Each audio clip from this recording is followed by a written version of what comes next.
Reciprocal tariff policy is the policy of the US to rebalance global trade flows by imposing an additional duty on all imports from all trading partners of the US.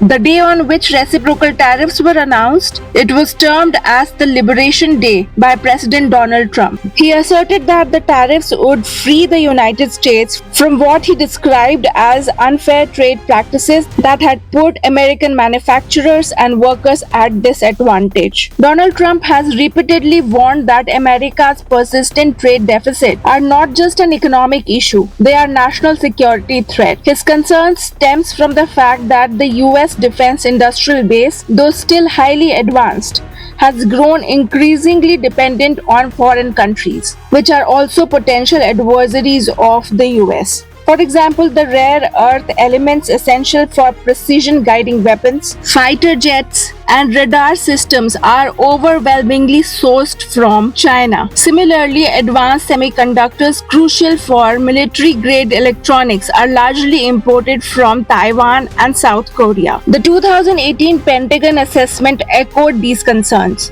highlighting vulnerabilities in the supply chains for items like ball bearings and circuit boards. While some critics argue that Trump has exaggerated the threat, his claims aren't baseless. Strategic dependencies in defense-related manufacturing have prompted bipartisan efforts to reshore production and secure supply chains. Having said this, while strategic concerns over defense manufacturing have rightly raised alarms about foreign dependencies, particularly on rivals like China, the broader debate on job losses in American manufacturing is more nuanced. According to a groundbreaking study titled The China Shock by MIT, the rise of competition from Chinese imports between 1999 and 2011 led to a net reduction of approximately 2 to 2.4 million US jobs. These losses were especially concentrated in manufacturing heavy regions that were exposed to increased imports from China. This research shows that trade can have long-lasting effects on jobs and wages. However, it is important to understand that the trade with China is not the only reason for the decline of US manufacturing jobs. A wide variety of economic research suggests that automation,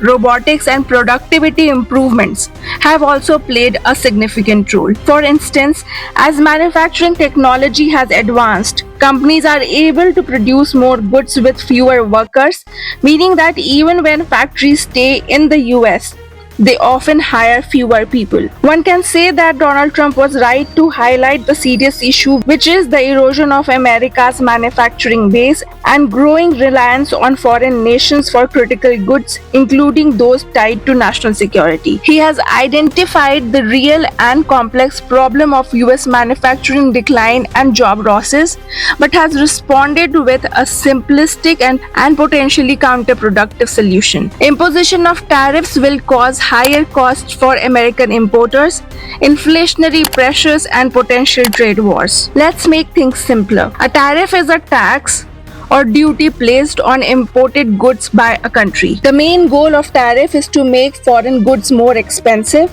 encouraging people to buy domestically produced items instead.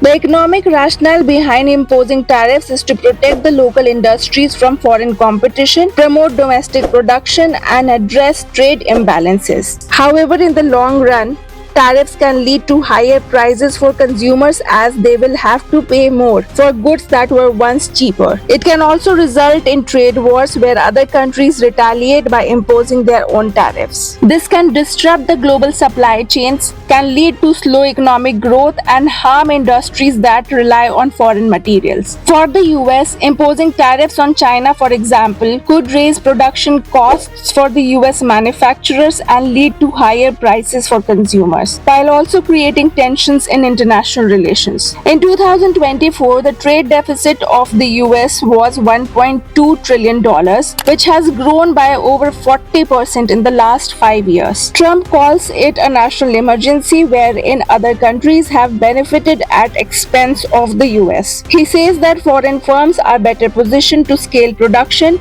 reinvest in innovation and compete in global economy to the detriment of the US economic and national security. In midst of this trade war, the US imposed steep reciprocal tariffs on China, some reaching as high as 245% depending on the type of goods being imported. In retaliation, China responded with tariffs of up to 125% on American imports. Even before the US imposed tariffs on Chinese goods, many multinational corporations were already rethinking their heavy reliance on China. The COVID-19 pandemic had exposed serious risks in global supply chains, especially those centered in China. On top of that, rising US-China tensions, growing political uncertainty, and strict lockdowns in China made companies uneasy. As a result, the big corporations like Apple began exploring China Plus One strategy, meaning that they would not completely leave China, but they would reduce their dependence on it by expanding operations to other countries like India, Vietnam, and Mexico. For example, in 2022, Apple decided to reduce production lag of its iPhone 14, and Foxconn, the main manufacturer of Apple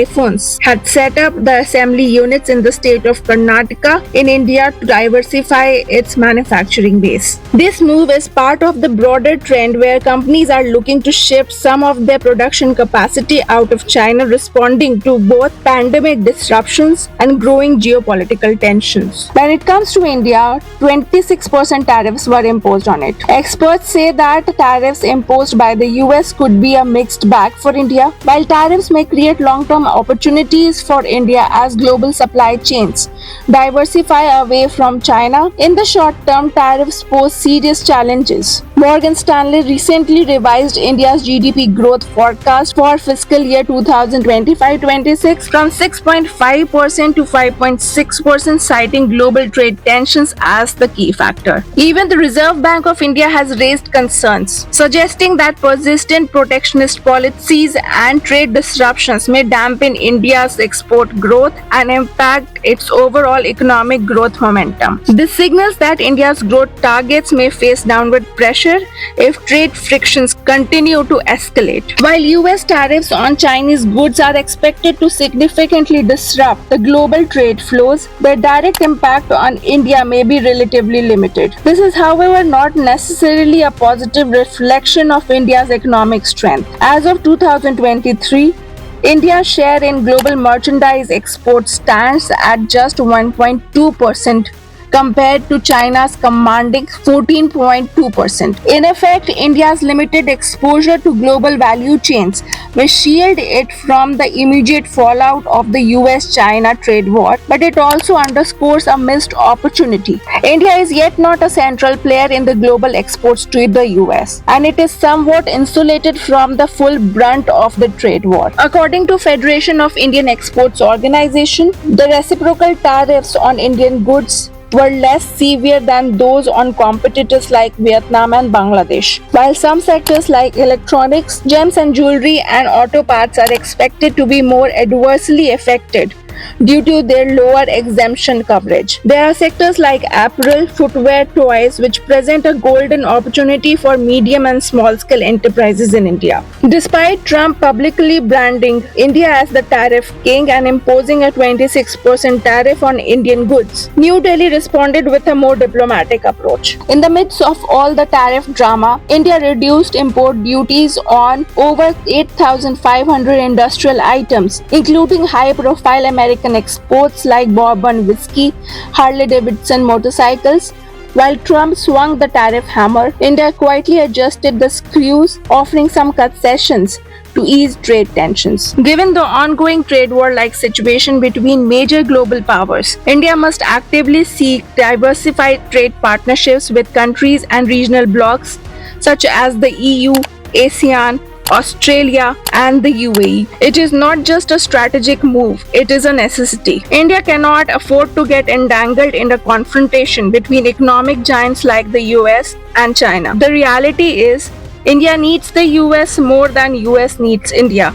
especially for investment, technology, and market access. However, to truly become a dependable global trade partner, India must first fix its domestic shortcomings. Despite ambitious campaigns like Make in India and Atmanirbhar Bharat, the country has yet to witness the structural shift needed to elevate its manufacturing sector. Persistent issues like quality control lapses, supply chain inefficiencies, and low manufacturing share in GDP continue to hold back progress. Without addressing these foundational issues, India risks missing opportunities that new global realignments can offer. And whenever there is some kind of global disruption, be it trade war, geopolitical conflict, or even a pandemic, a familiar narrative starts doing the rounds in mainstream media, which is that this is India's movement to become the world's next manufacturing hub. But while opportunity keeps reappearing, India has repeatedly fallen short of capitalizing on it. When it was post-COVID, when companies were actively looking to de-risk from China, and now amid rising US-China trade tensions, India's internal challenges have held it back. Structural issues like rigid labor laws, inconsistent policies, poor infrastructure, and limited value chain integration have consistently undermined India's competitiveness. So that's it for today. If you found this video helpful and interesting, don't forget to hit that like button and subscribe to the channel for more content like this. Thank you so much for watching the video.